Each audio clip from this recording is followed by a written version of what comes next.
Israel ও ইরানের মধ্যে পাল্টাপাল্টি ক্ষেপণাস্ত্র হামলার পর আশঙ্কা জন্মেছিল যে ইরান হরমুজ প্রণালী বন্ধ করে দিতে পারে। বিশ্বজুড়ে তেল সরবরাহের জন্য এই প্রণালী কৌশলগতভাবে খুবই গুরুত্বপূর্ণ। সবচেয়ে সংকীর্ণ অংশে হরমুজ প্রণালী মাত্র 40 কিলোমিটারের প্রশস্ত, যেখান দিয়ে পৃথিবীর প্রায় 1/5 অপরিশোধিত তেল পারাপার হয়। ইরানের নৌবাহিনী কমান্ডারের মতে ইরান ও প্রণালী বন্ধ করার কথা বিবেচনা করতে পারে।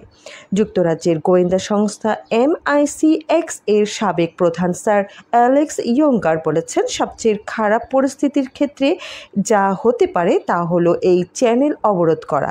তার কথায় প্রণালী বন্ধ করা স্পষ্টই একটা অবিশ্বাস্য অর্থনৈতিক সমস্যা হয়ে দাঁড়াবে, কারণ এর প্রভাব পড়বে তেলের দামের উপর।